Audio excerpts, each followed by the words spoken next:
J'ai demandé à quelques personnes de partager un témoignage par rapport au message d'aujourd'hui. Vraiment, je pense que c'est important qu'on puisse aussi s'encourager les uns les autres, s'écouter les uns les autres, parce que chacun passons par des, chacun, chaque personne passe par des épreuves, par des moments de difficulté. Et on a vraiment beaucoup à apprendre de ceux qui sont déjà passés par telle ou telle épreuve. Peut-être que on va passer par le même type d'épreuve ou des épreuves différentes, mais en tout cas, on a des choses à retirer pour chacun de nous.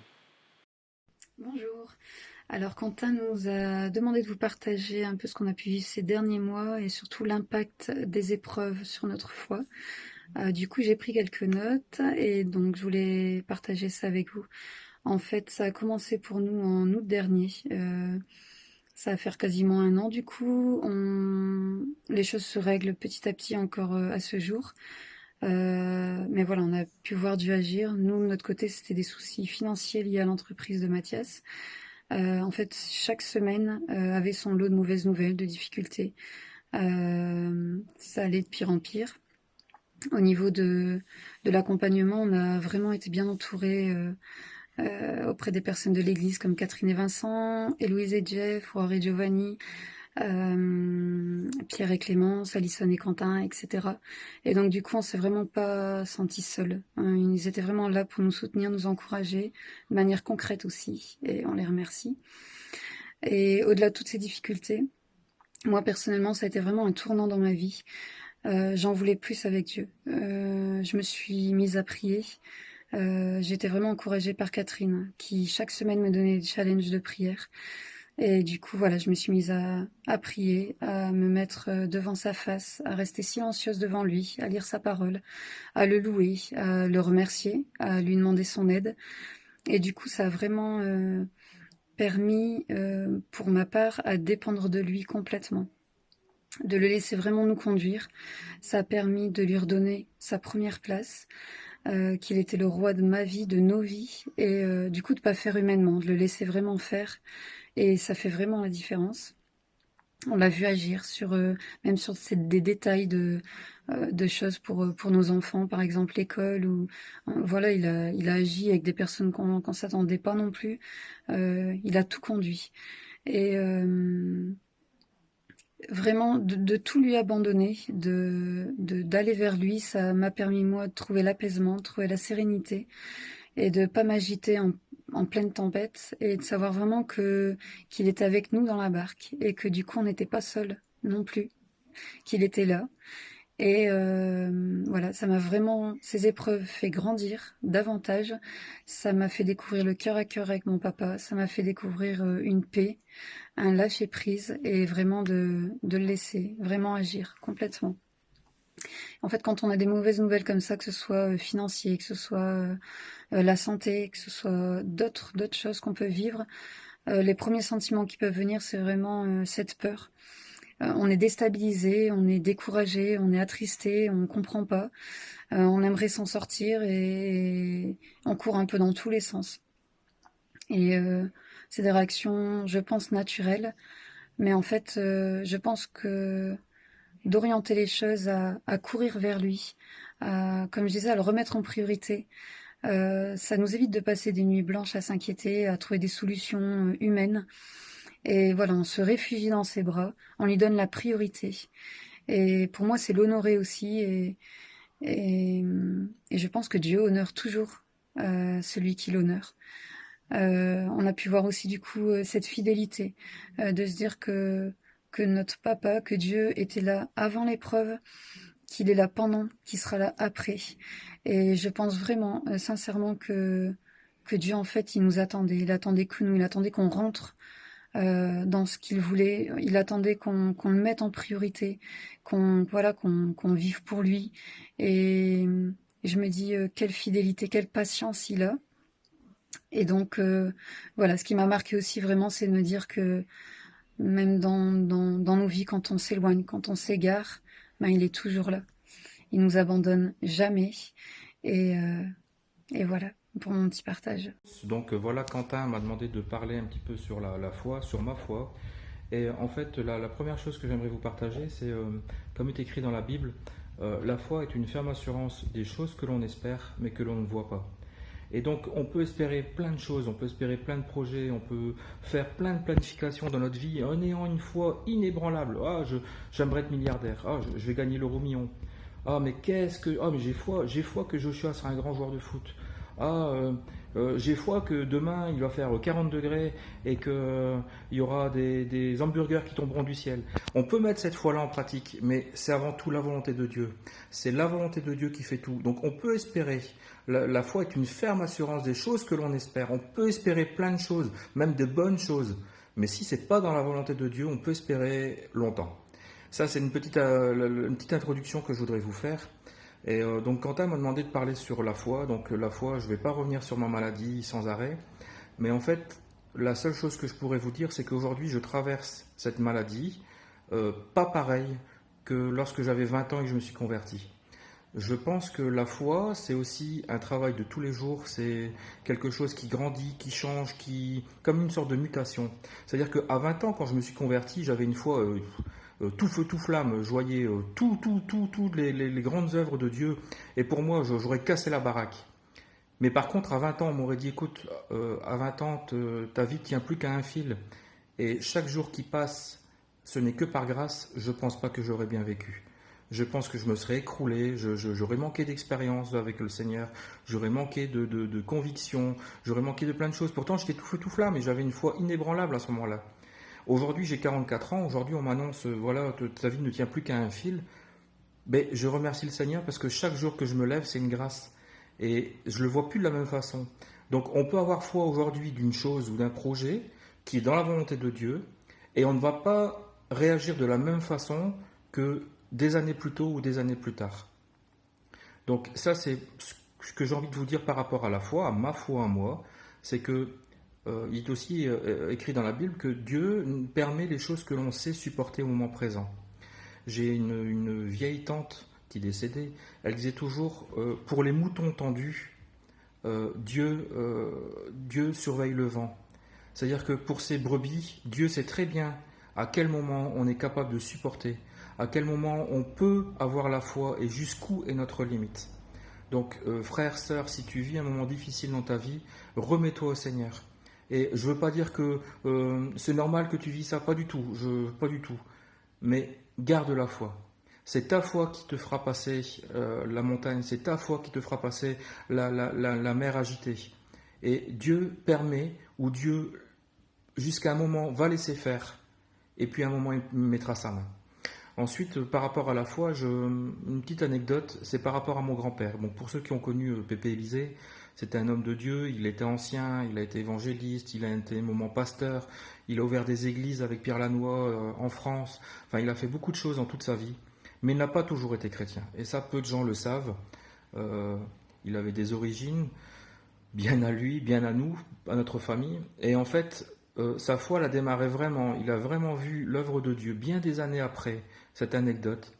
Mais pendant la guerre, il était enfermé dans un wagon à Courtrai avec des gens de notre ethnie. Et en fait, les anciens savent que la gare de Courtrai a complètement été rasée pendant la guerre. Il ne restait plus rien dans les alentours, plus rien dans les quartiers autour de la gare de Courtrai. Et pourtant, ce jour-là, il était enfermé dans un wagon. Eh bien, le seul wagon qui restait entier, qui restait droit sur les rails, c'était le sien. Et mon grand-père m'a toujours dit, Dieu savait ce qu'il allait faire avec moi. Et sa foi, elle a démarré ce jour-là, au moment où il s'est converti. Il s'est rappelé tout de suite que bien des années avant, pendant la guerre, il aurait dû être écrasé comme tout le reste à Courtrai sous les bombes. Mais son wagon était resté droit. Et ça aussi, je pense que la foi, c'est important parce que on peut se rappeler des choses même avant notre conversion. On peut voir que déjà Dieu était déjà à l'œuvre, alors qu'on n'avait même pas encore la foi en lui, qu'on n'avait pas la foi, on n'avait encore rien du tout. Mais Dieu parfois peut même suppléer notre foi. Je vais même dire que parfois Dieu a même plus de foi en nous que nous on a en lui. Et ça c'est important. Gardez votre foi, mais surtout pour moi, Dieu a limite plus de foi que nous en nous. On se voit parfois pas comme on doit, mais Dieu voit toutes choses. Et quoi vous dire d'autre sur la foi? Ben rien, juste par tous ces moments tragiques où on vit aujourd'hui, tout ce qu'on entend, les virus, les ci, les là, les entreprises qui ferment, le chômage qui augmente, les malades qui augmentent, l'église qui est fermée, on ne se voit plus beaucoup, on se voit que par au travers des vidéos, etc. Gardez la foi, gardez une ferme assurance que Dieu est au-dessus de toute chose. Et même, je vais aller plus loin, même si ça finit tragiquement, même si demain je ne suis plus là, même si demain vous n'êtes plus là, peu importe, de toute façon, on sait qu'on héritera du royaume des cieux, nous sommes co-héritiers du royaume des cieux, nous sommes princes, princesses du royaume des cieux. Nous chanterons les louanges du Seigneur pour l'éternité. Ça, c'est magnifique, c'est merveilleux. En tout cas, je vous fais plein de gros bisous, à bientôt, bisous, bisous, bisous. Quel est l'impact de la foi sur l'épreuve et quel impact l'épreuve a-t-elle sur la foi? Donc, Quentin m'a demandé de partager mon témoignage et j'ai beaucoup pensé à ça et il y a plusieurs choses que je voudrais explorer pour parler de ça avec vous. Donc, au cours de ma vie, j'ai rencontré beaucoup d'épreuves, comme beaucoup d'entre nous, que ce soit la maladie de mes frères. Donc, quand j'avais 14 ans, mon petit frère de 5 ans a eu une très grave maladie et sans un miracle du Seigneur, il serait mort aujourd'hui. Ensuite, il y a eu la tumeur de Pierre, vous savez, qui était vraiment une épreuve très difficile pour notre famille. Bien sûr, on a rencontré des épreuves, David et moi, au début de notre mariage. Ensuite, il y a eu l'échec de notre mission en Centrafrique, qui a été aussi une épreuve très très difficile à surmonter. Et puis, il y a quelques années, j'ai eu une grave opération du poumon, qui a aussi été vraiment très douloureuse et très difficile. Et puis, dernièrement, les années 2017 et 2018 qui ont été vraiment très difficiles. Pourquoi est-ce que je brosse un peu le tableau de toutes ces épreuves? Pas pour dire que j'en ai eu beaucoup, mais parce que je réalise qu'en fait, ma façon de placer ma foi dans le Seigneur, la façon dont j'ai traversé cette épreuve avec ou sans le Seigneur, a fait toute la différence. Alors, je ne vais pas revenir sur toutes les épreuves passées parce que je pense que celle qui intéresse aujourd'hui, c'est celle que j'ai vécue dans les années 2017 et 2018. Donc, juste peut-être pour retracer un peu pour ceux qui ne connaîtraient pas cette histoire. Donc, en 2017, on est parti comme missionnaire à long terme au Sénégal, dans une école qui s'appelle BCS et qui accueille les enfants de missionnaires. Et donc, en août 2017, on a tout laissé derrière nous et on a embarqué pour cette aventure. Quand on est arrivé ici au Sénégal, donc fin août, début septembre, j'ai reçu un coup de téléphone de ma famille pour me prévenir que mon papa était tombé malade. Donc mon papa était malade depuis de nombreuses années, mais là, il avait vraiment un gros problème, donc début septembre. Et tout au long du mois de septembre, ça a été un peu chaotique parce qu'on ne savait pas comment ça allait se dérouler. Et finalement, mon papa est décédé le 1er octobre. Donc il y avait juste un bon mois qu'on était ici au Sénégal. Je suis rentrée pour ses funérailles et pour accompagner ma maman. Et voilà, perdre un papa, c'est vraiment une épreuve terrible. Et puis, voilà, vraiment, à ce moment-là, la façon dont la foi a impacté tout ça, c'est parce que simplement, ma seule consolation, c'est de savoir que mon papa est là-bas près du Seigneur. Et voilà, c'est une consolation immense de savoir qu'un jour je le reverrai et c'est ça qui aide à tenir debout au travers de l'épreuve du deuil.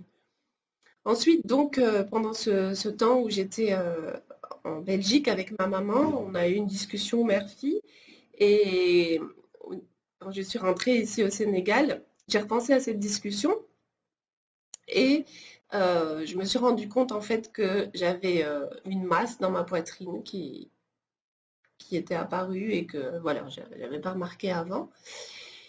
Et donc bon, je vais vous passer tous les détails, mais j'aurais dû me faire opérer ici au Sénégal pour enlever cette masse puisque on avait diagnostiqué que c'était bénin. Donc je devais me faire opérer au Sénégal. Finalement, j'étais déjà sur la table d'opération ici au Sénégal quand un médecin a décidé de ne pas pratiquer l'intervention, mais de demander des examens complémentaires. Donc finalement, de fil en aiguille, hein, un jour, si vous voulez que je vous raconte l'histoire en grand, je vous la raconterai, mais c'est vraiment un peu long. Et de fil en aiguille, je me suis retrouvée en France pour me faire opérer, pour enlever cette masse. En France, on a aussi, tous les examens que j'ai faits, on a dit que c'était bénin, donc il n'y avait pas de raison de s'inquiéter. Seulement, donc on a quand même enlevé cette masse parce qu'elle continuait à grandir. Et puis finalement, quand on a fait les examens de ce qui avait été enlevé, il a été diagnostiqué un cancer. Donc là, vraiment, l'épreuve qui avait commencé, je vais dire début septembre, parce que l'épreuve n'a pas commencé à ce moment-là. Quand j'ai perdu mon papa, l'épreuve avait déjà commencé et s'est intensifiée en fait. Et donc quand j'ai appris que j'avais un cancer, en fait, c'est un peu irréel. On a du mal à réaliser ce qui se passe. Là où vraiment ça a été difficile, c'est quand j'ai dû téléphoner à David, qui était resté ici avec les filles. Et voilà, en une seconde, tous nos projets, tout ce qu'on a prévu, tout ce qu'on a imaginé, eh ben, tout est fichu en l'air parce que il faut décider de rentrer en urgence en France et puis de prendre, voilà, de prendre cette épreuve qui se présente devant nous. On n'a pas le choix. Là où il y a vraiment toute une différence, c'est parce que Dieu nous accompagne et Dieu m'a vraiment accompagnée dans cette épreuve. Je me souviens que, évidemment, on a beaucoup discuté avec mes frères, avec ma maman. Et un jour, ma maman m'a dit, avant de commencer les traitements et tout ça, ma maman m'a dit, écoute, on est tous là pour toi. Toute ta famille est là. On, on va t'accompagner, on va t'écouter, on va te soutenir. Mais finalement, au creux de cette épreuve, bah, tu vas être seul. Tu vas être seul parce qu'on ne va pas pouvoir tout comprendre ce que tu traverses. Tu vas être seul et tu vas être seul, mais seul avec le Seigneur. Et ça veut dire quoi? Ça veut dire pas seul, ça veut dire être avec le meilleur des amis, être avec la meilleure personne qui peut aider à surmonter l'épreuve. Alors au quotidien, qu'est-ce que ça a été? Bon, ben, par exemple, j'avais mis plein de versets de post-it avec le nombre de semaines de chimio. J'avais mis un post-it par semaine de chimio sur le mur de ma chambre et chaque semaine, je lisais le verset et j'enlevais le post-it. Donc moralement, je voyais les post-it diminuer et ça m'aidait beaucoup.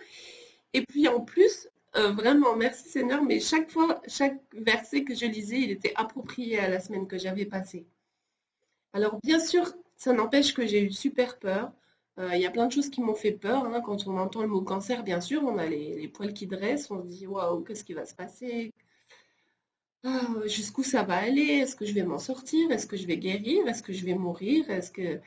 Comment mes enfants vont vivre ça? Comment mon mari va vivre ça? Ça a été une épreuve pour toute la famille, hein, de devoir quitter notre maison au Sénégal et se retrouver en plein hiver en Belgique et puis traverser tout ça. J'ai perdu mes cheveux. Bon, ça c'est des petites choses, je veux dire, perdre les cheveux, c'était pas très très grave. Ce qui a été vraiment difficile, c'était de supporter les traitements, parce que les traitements, j'ai mal supporté en fait la chimiothérapie. Donc j'ai eu beaucoup de semaines où j'étais vraiment très très mal, où je ne pouvais pas manger, où tout me demandait un effort incroyable. Et au creux de cette épreuve, eh bien, à chaque instant, j'ai vraiment senti le Seigneur très très proche de moi. Et ça, c'est quelque chose de vraiment merveilleux et d'incroyable. Je sentais le Seigneur plus proche de moi que je ne le sens aujourd'hui. Donc je m'explique, bien sûr, je sais que le Seigneur est proche de moi. Encore aujourd'hui, il n'est pas plus proche ou moins proche que pendant l'épreuve, mais pendant l'épreuve, je le sentais vraiment proche de moi.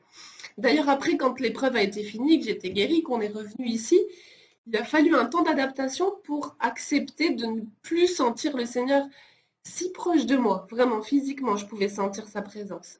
Et j'ai écrit un livre de prière, donc et quand vraiment j'étais à bout, que je n'en pouvais plus, eh bien, tout ça, je l'ai écrit dans mon livre de prière. Et parfois, j'ai écrit dans mon livre, Seigneur, j'en peux plus, fais quelque chose.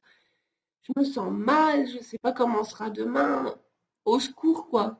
Et vraiment, j'ai vu le Seigneur intervenir. Ce qui est aussi de particulier dans cette épreuve-là, c'est que, bon, je vous ai pas raconté tous les détails, mais quand on regarde toute l'histoire, le fait que je devais me faire opérer ici au Sénégal, le fait que tous les examens avaient dit que c'était bénin avant et que finalement les choses se sont bien déroulées pour l'opération, que j'ai quand même été opérée, sinon on n'aurait jamais découvert que j'avais un cancer.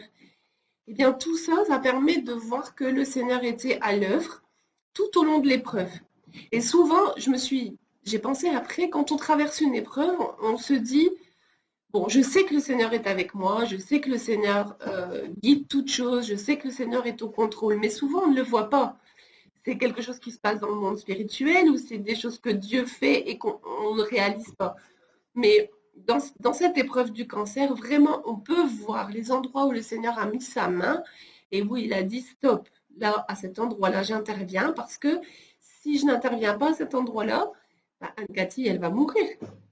Alors, voilà, je ne suis pas morte, je ne sais pas pourquoi, je pense que c'est parce que le Seigneur a encore des projets pour moi, il a encore du travail pour moi ici sur cette terre et je le remercie. Si j'étais morte de ce cancer, je serais auprès de lui et c'est un cadeau. J'ai réalisé aussi avec le décès de mon papa que la mort n'est pas une punition ou une fin. En fait, la mort est un cadeau.